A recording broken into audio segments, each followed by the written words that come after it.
அரசியலுக்கு வந்ததுக்கு அப்புறமும் சரி, ஆட்சி அதிகாரத்துக்கு வந்ததுக்கு அப்புறமும் சரி, ஒன்னே ஒன்று சொல்ற, எழுதி வச்சுக்கோங்க. இதுக்கு முன்னாடி இருந்தவங்க மாதிரியோ இல்ல இப்ப இருக்கிறவங்க மாதிரியோ ஊழல் செய்யவே மாட்டான்.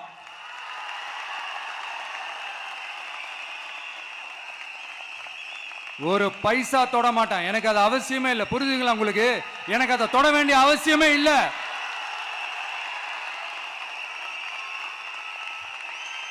ஒரு துளி ஊழல் கரை கூட படியவே படியாது, படியவும் விட மாட்டான். நீங்க கேட்கலாம், இது என்ன சினிமாவா, இது என்ன முதல்வன் படமா, ஒரே நாள்ல வந்து இவர் எல்லாத்தையும் கிளீன் பண்ணிடுவாரான்னு நீங்க கேட்கலாம். ஓகே, பிராக்டிகலா அது பாசிபிள் இல்லதான். But it is a process, right? It is a process.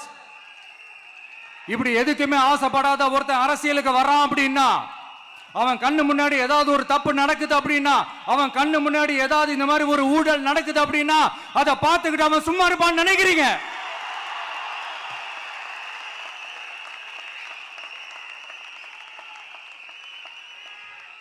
அதனால இந்த தீய சக்தியா இருக்கட்டும், இந்த ஊழல் சக்தியா இருக்கட்டும், ரெண்டு பேரும் தமிழ்நாட்டை ஆண்டவை கூடாது.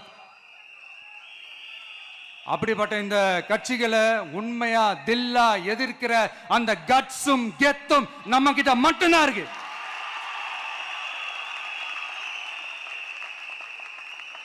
அதனால நீங்க என்ன சூழ்ச்சி நம்ம மேல பண்ணாலும், என்ன அழுத்தம் நீங்க கொடுத்தாலும், இந்த அடங்கி போறதுக்கோ, இந்த அண்டி பொழைக்கிறதுக்கோ, இல்ல இந்த அடிமையா இருக்கிறதுக்கால நாம அரசியலுக்கு வரல.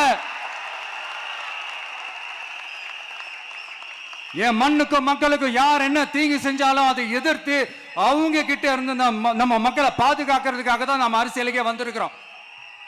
அண்ட் முக்கியமா தோழர்களே, மக்களுக்கு என் மேல மட்டும் நம்பிக்கை இருந்தா அது பத்தாது.